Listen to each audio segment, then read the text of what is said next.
Hey everybody, Dr. Nick here, and it's time to kill the galaxy with my fake drugs and lightsaber stuff. Let's see. Hey you. So for symmetry's sake, we were doing droid recovery next. A moisture farmer on Tatooine. What? On to Baru! Okay, a moisture farmer on Tatooine recently overheard a group of smugglers talking about a Sith cult in a local bar and had his R5 droid record the conversation. Unfortunately, he became afraid and sold the droid to the Jawas before leaving Tatooine. We need to get a hold of that droid before the Jawas wipe its memory. You are to locate the Jawas, purchase the droid, and return to the Academy. I feel really bad because I almost said Jews. This should be a total blue milk run, kid. But it'll give you a chance to pick up some negotiating skills. Let's head to Tatooine. See, Blue Milk Run. That's where I got it from. Okay, I've never even heard of that before. I didn't use force protection in the slightest. But I feel like I should probably use it more, considering it reduces me from damage. Well, that's better if you're having blaster fire thrown at you, you know? Well, it seems like most of the things hitting me is going to be blaster fire. Because this is only force abilities. Mm-hmm. Does this count lightsabers? Probably. Physical and energy and project. Come on, put some commas in there. All right. That's just sort of like a confusion. Duration. Oh, I see. Well, I'm just gonna put more into T-bowing. Mm-hmm. Oh, Jedi no longer needs to be stationary. Yep. Nice. All right, back to the usual guns. And yep, there we go.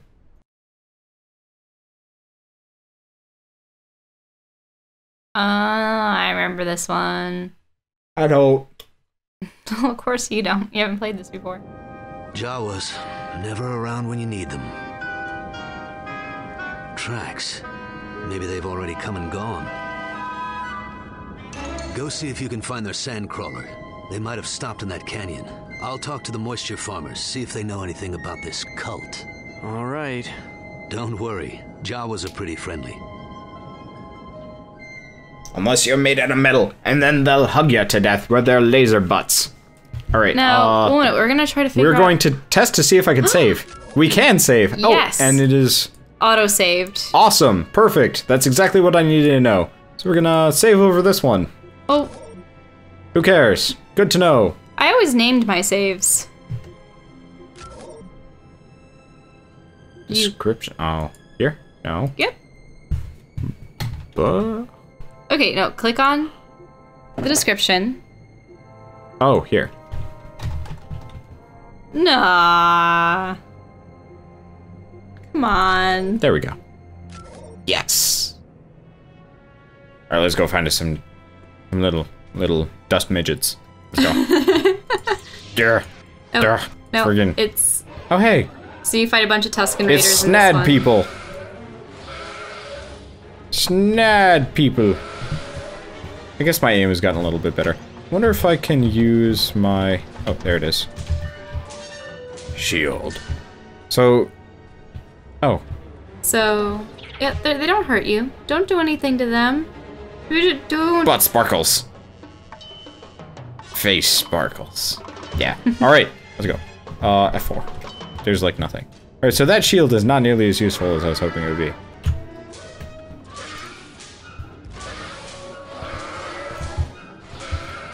I'm just using up all your force power on that.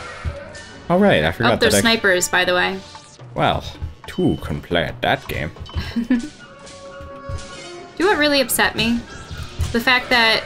Okay, so there's this one character in the Star Wars, Clone Wars graphic novels. Not the ones that look like they were made for the animated television series, but the one that was drawn by Jan Duursema, and then John Ostrander was the author. Did I kill him? I probably killed him. Whatever. Like, between the two of them, they've probably written and illustrated a fair portion of the Star Wars universe at this point. But I really liked this one character that had actually been brought up in an older comic book that they resurrected. Not literally, but in the old comic book, it was about Ki-Adi-Mundi, you know, the guy with the really tall head from the Jedi Council. Oh, where the heck did you guys come from? And how there were reports that this long-lost Jedi, Sharad Het, had actually been discovered in cahoots with the Tusken Raiders, leading various raids on the moisture farmers in the area. And this guy had been thought to have been dead for, you know, over 10 years. Just disappeared out of nowhere on a mission, so... Ki-Adi-Mundi is sent to Tatooine to figure out what's going on. And it turns out that Jabba the Hutt, or Dula the Hutt, they're actually behind some sort of assassination attempt. They've, like, hired Aurra Sing to kill Sharad Het and whatnot. So, she's a character that's sort of on the... You know who Aurra Sing is, right? Vaguely? Pale white skin, has a red ponytail. Oh, yeah. Red bodysuit. She actually pops up a lot in the Boba Fett series of novels and stuff as some sort of bizarre mentor rival. Because, you know, being an assassin and bounty hunter, it's a similar line of work. It's normal. She actually, I think, takes the slave one at one point, but then somehow Boba Fett's able to reacquire it from her. But in any case, Ki-Adi-Mundi, you know, discovers Sharad Het, and it turns out that he's actually joined the Tusken Raiders because, you know, he likes the simplicity of their life, you know, living in the desert, you know, that sort of romanticism. It reminds me how there's just romanticism about deserts in general, like with Dune and such. Oh, it's No, C-3P poops. It's not really C-3PO, but... How do you know? It'd be funny if you shot him in the face and he actually started complaining at you. Oh, It's another one. I have a USB that's C-3PO, and it's adorable. Oh, hey. I had a large shield booster. Nice. But, oh, so where was I? So in any case, it turns out that Sharad Het actually fathered a child with one of the Tusken Raiders, who actually ended up being a human that had been taken and raised amongst the Tusken Raiders anyway. So there was actually no interbreeding going on. But, so he has this son called Asharad Het. Can't go that way. And Asharad is, I think, about 16 or so. And, you know, Ki-Adi-Mundi is saying, you know, you should come back to the Jedi Order and such, you know, there's trouble brewing and whatnot. And Sharad's like, no, you know, I want to live in the desert. And Ki-Adi-Mundi's like, well, regardless, I was here to, you know, put an end to all of the raids on the moisture farmers and such, too. So either you stop with that, or, you know, clearly you're abrogating your vow to protect others. And Sharad Het goes on a whole spiel about how the moisture farmers are in fact taking the land from the Tusken Raiders, and how they're being supplied with weapons by the Hutts. So the Hutts are actually giving the moisture farmers these blasters to mow down any Tusken Raider they see because they're believed to be subhuman. Are you following any of this? Sort of. They're whacking you with their gaffy sticks. They're whacking me with their taffy poles. I found a secret area, and then a guy went, like, zooming across the room. Mm-hmm. This game would be really odd with actual ragdoll physics and stuff like that. Come on, your healing kit. Oh, there we go. Actually, I have to press R to use it. Some of them you have to press R to use because you just can't run over them. But yeah, the secret area had absolutely nothing in it. Oh, hey, buddies. But in which case, it ends up being this whole all-out battle between the Tusken Raiders and the Hutts. And Sharad Het is, of course, taken down by Aurra Sing. And of course, Asharad Het goes into a mad rage, picks up his father's lightsaber as well as his own, starts battling Aurra Sing, and Ki-Adi-Mundi sort of comes in and intervenes when Asharad Het can make the killing blow. And Asharad, of course, with Ki-Adi-Mundi's guidance, spares Aurra Sing's life, and she runs off cackling. Where is this blasted droid? No, it's not the Gonk droids. We should play the Star Wars games at some point. The Lego Star Wars ones? I would always play that with my friends, and I would always frustrate them by picking the Gonk droid. As your character? Yep. And then I would just slowly wander around, and they'd be like, dude, get back here. And then I would start trying to imitate the Gonk droid noise as best as possible, which doesn't really work, but I had a good time doing it. Can I? Nope. But, so, then what happens is, you know, the battle is over, the Tusken Raiders have been forced back, and Ki-Adi-Mundi decides to take Asharad under his wing. Hey, stop that! So sparkly. So sparkly. No, really, please. Keep Alright. looking for that droid. Yeah. Well, it's probably through this cave over here. It's a checkpoint. Checkpoint. What did? His like dance protected him. Them waving it around. I don't know. He's a dance master, Tusken Raider. The best of his kind. Yeah, so where was I? Yeah, so I really liked Ashrad then. I thought he was a really good character, and he still kept his whole Tusken Raider mask guard and stuff. But then it was really interesting because when they actually started up with the Clone Wars comics, they actually had him make quite a few appearances. And eventually he's sent on a mission with Anakin of all people. And Anakin's like, Tusken Raiders murdered my mother. You know, all that stuff. That's Jiggles. And Get back here, butt Are sparkles. these even the right Jawas? And after a lot of cryptic conversations between the two of them, Ashrad reveals that he's in fact human. He's just like, hey, you know, people killed my family too, and whatnot. But don't discriminate, whatever. And then, do you know what was just the real killing blow? So Anakin kills him? No. Ow. So, you know that Star Wars Legacy comic book series? Yes. Set about 130 years after this episode 6. Yeah. So there's this evil Sith Lord. His name is Darth Krayt. Yeah, and He has tattooy things similar to Ashrad. He is Ashrad, right? He is Ashrad. Yeah, I remember. And I was so upset because they took such a wonderful character and made him into a villain. And like, it was sort of logical how they progressed with it, because as soon as I found out, I'm going, oh, what could have happened? Oh, maybe he went back to Tatooine. Maybe he joined the Tusken Raiders. Maybe in order to protect Luke Skywalker, Obi-Wan had to confront him. And sure enough, that's precisely what happened. Obi-Wan was on Tatooine, and the Tusken Raiders were targeting moisture farmers, including Luke's family.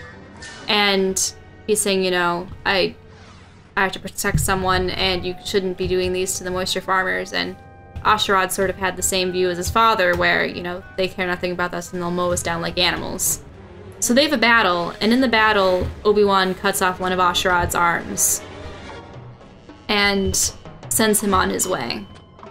So, and then Ashrad becomes a bounty hunter with a cyborg arm, and eventually comes upon this planet where there are these Sith spirits that sort of corrupt him, and he tries to learn how to be immortal, and acquired some sort of parasitic, sort of like, I don't know, like, you know those little pill bugs that live under rocks and such?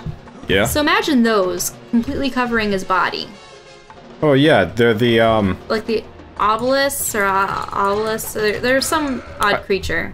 I know the race. Well, the Yuuzhan Vong used a bunch of tech, Yeah. but so, and all this is after the Yuuzhan Vong War, and so the comic books and Legacy deal a lot with the resurgence of the Sith and the use of Yuuzhan Vong organic tech. But it was really interesting. I'm really sad about what they did with the character, because, I mean, sure, interesting to tie in someone from the past, but why Ashrad? He was such a good character before. Oh, somebody killed the gunk droid. That was a sad gunk droid. Mm-hmm. Ought that be the droid you were looking for? Nah. Oh. I was very confused for a second.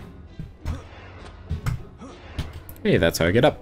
Mm-hmm. Yeah, I was very confused a little bit ago, because it's like, how do I get to where I need to be? Speaking of, how do I get to where I need to be? Oh, I think you have to manipulate the elevator. So I think, look at that pad. There we go. Ah, yep, there's another elevator. Uh-oh. Not shots for justice! Alright, so this thing over here is an elevator of some kind? Mm-hmm. Except you need to push that Oh. box. There you go. There we go. Yeah, they really just do use the Star Wars music. Down there. Ooh, hey. You need to find a way to cool that magma. Look at the water pipe. It's not working. No, the water pipe. Off to the left. Look, it's leaking. Blow it up. No. There you go. But did you notice my thermal detonators were just sitting on top? Of the water. Oh no, I didn't notice they were bobbing. Well, no, they didn't even bob. They just bounced. It wasn't even like there's fluid here of any kind. It's just like, yeah, it's solid, whatever. One thing I don't like about the, You'll have to jump over that.